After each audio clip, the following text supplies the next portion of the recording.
So his whole life was a 1,000,000-to-1 shot. It's the story of my life. I'm going to tell you all an unlikely story. I left my mother when I was a kid. My mother had a collection of problems and absenteeism. She couldn't take care of herself, let alone anyone else.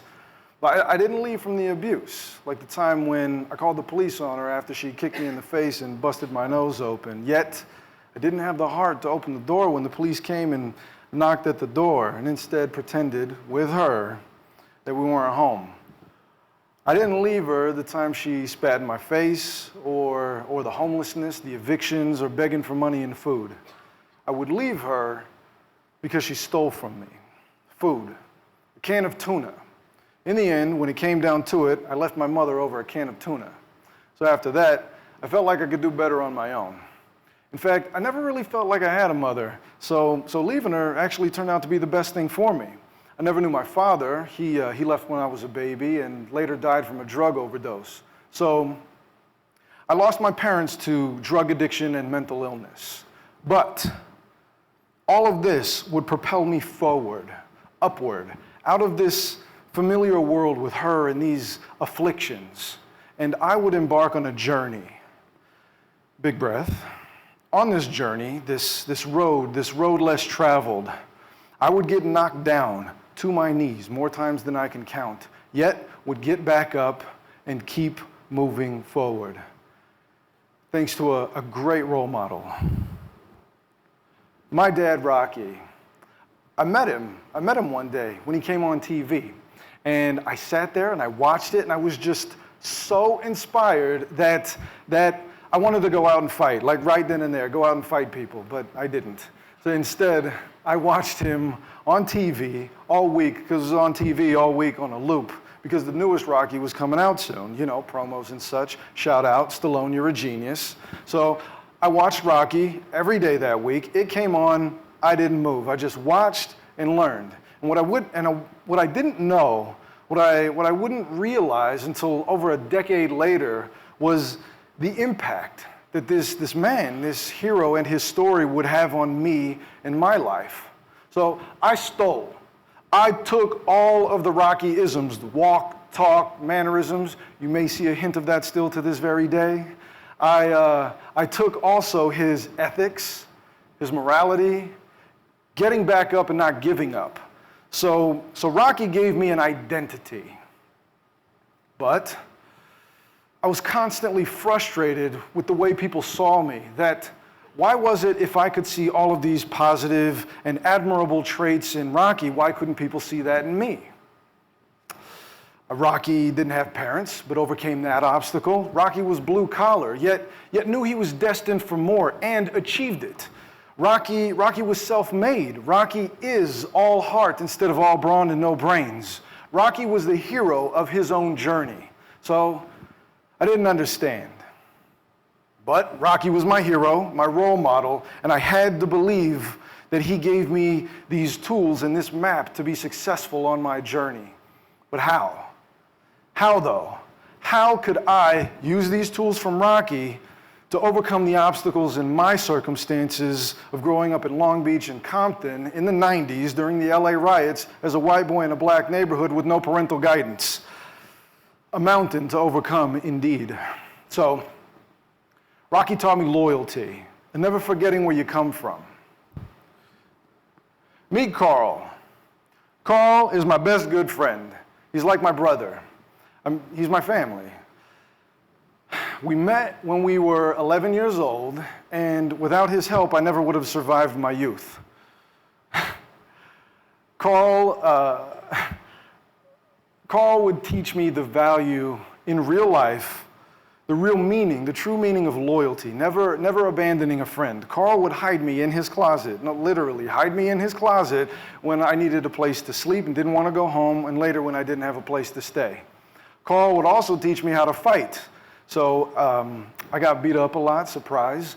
In fact, I got beat up all the time. I remember this one time, this kid punched me square in the nose and busted my nose again and was dubbed Bloody Mary. So Carl would teach me how to fight in the alley behind where he lived, and we'd fight and wrestle and throw each other to the floor, and the loser might have had his face pushed into dog poop. But Carl taught me how to fight, and Rocky taught me how to get back up. He said, it ain't about how hard you can hit. It's about how hard you can get hit and keep moving forward. How much you can take and keep moving forward. Rocky also said, he said to Adrian once, you know, my mother told me I wasn't born with much of a brain, so I better develop my body, which I did.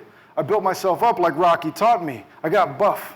But I also learned in that Rocky valued education, that it was really important, and he knew that when he saw Adrian. But I didn't know how to read. I was essentially functionally illiterate when I left high school, 1.2 GPAs, if memory serves. You know, it was kind of a miracle, though. Not proud of it, but, you know, kind of a miracle I made it that far. So, meet Karen. Karen was my first college instructor at Long Beach City College. She was the hardest teacher I've ever had to this day. She's brilliant. She went to Yale, double PhD program, double master's in sociology and African American studies. She's the smartest person I would ever know, and a constant cheerleader. A Laker girl. No, seriously, she's a real live Laker girl. Shout out Laker girls. With a heart of gold. And in her class, she would teach me how to write a sentence, a paragraph, and a paper properly. But I worked my hardest. I would go to the Reading and Writing Center every single day. And I ended up earning a B- in her class, the highest grade I gotten in a class since I could remember. But that wasn't enough. I wanted to see how far I could take it, you know? My whole life, I've just been trying to see how far I could take this. And I learned that from my dad, Rocky, when he said, oh, come on, Adrian, it's true. I was nobody. But that don't matter either, you know, because I was thinking, it really don't matter if I lose this fight. It really don't matter if this guy opens my head up either, because all I want to do is go the distance. Nobody's ever gone the distance with Creed, and if I can go that distance, you see, and that bell rings and I'm still standing, I'm going to know for the first time in my life, see, that I weren't just another bum from the neighborhood. With Karen's help, I learned how to go the distance, and wasn't just another bum from the neighborhood. Then I met my trainer, my coach. Meet Mel. Mel is the eternal coach to so many people. Mel kicked my butt and trained me up, but not in boxing, in acting and teaching. But Mel is Mickey. I mean, short of Burgess Meredith, he is Mickey. I knew Mel was Mickey ever since we met, and then, I don't know, one day we just became friends. But Mickey taught Rocky how to direct his punches, how to direct his energy, to make an impact. But more than that, Mickey looked out for Rocky, guiding him along, traversing this knife's edge throughout his journey where he could fall either way. And that's what Mel has done for me. He's the sage. I mean, he wouldn't say so, but he is. So this is a story of survival. Survival of poverty, race, education, finding my identity, and then some. And like every hero's journey, it's a story about resurrection and love. Love costs. It costs you something if you're doing it right. It costs you something deep down inside if you're doing it right. And every one of these people, every single one of them, have paid a price and spent something deep inside by just knowing me. So as you can see, folks, we don't get there alone. We, all of us, always need allies. I mean, Rocky had allies like every hero. Rocky had Paulie, Mickey, and Adrian. I had Carl, Karen, Mel, and my probation officer. Yep. Last time I saw Alvin Bernstein. All right, so it's the holidays, Christmas time. I'm in a Trader Joe's in Long Beach with a good friend. I see Alvin Bernstein, my probation officer when I was a kid. She doesn't know who he is, of course, but I turned 12 years old again like that. And I hide from him in the Trader Joe's. I mean, I couldn't go up to him. I froze. She says, why? I say, because that's Alvin Bernstein. Lower your voice.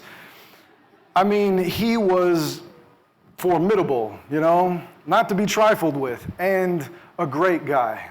So after some encouragement, and see I'm going to miss my opportunity, I go up to him.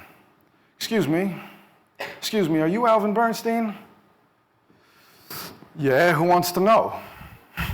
I said, no, it's not like that. I remind him who I am.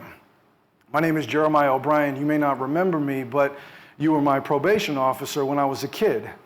You introduced me to Lisa Gamboa, a saint. He remembers. Oh yeah, I can see it in the eyes.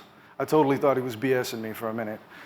I say to him, well, I just want to tell you how much of a difference you made in my life. You kept me out of trouble during a critical time, and I want to let you know that I just got my master's degree from UCLA, and I'm going to New York to work on my next degree. And in a moment, you know, that moment between guys, well, some guys anyways, where you don't show any real emotion, but you can't hide that, you know, that tear that's starting to form in your eye. He says, you made my day. Look me up when you get back. And we part. That was a 20-year journey for us both. And I knew in that moment I became what Rocky taught me, that every once in a while a person comes along and defies the odds, defies logic, and fulfills an incredible dream. So, everyone needs a hero, folks. Every one of us to show us the tools, skills, and give us the map for our journey. So, whoever you are, find your hero, find your Rocky. I don't care if it's in person or a film, one or many, it doesn't matter. It just matters that you have a hero that you identify with and who inspires you to something more. And then, become your own hero. Next time, I'll tell you how I became a college professor.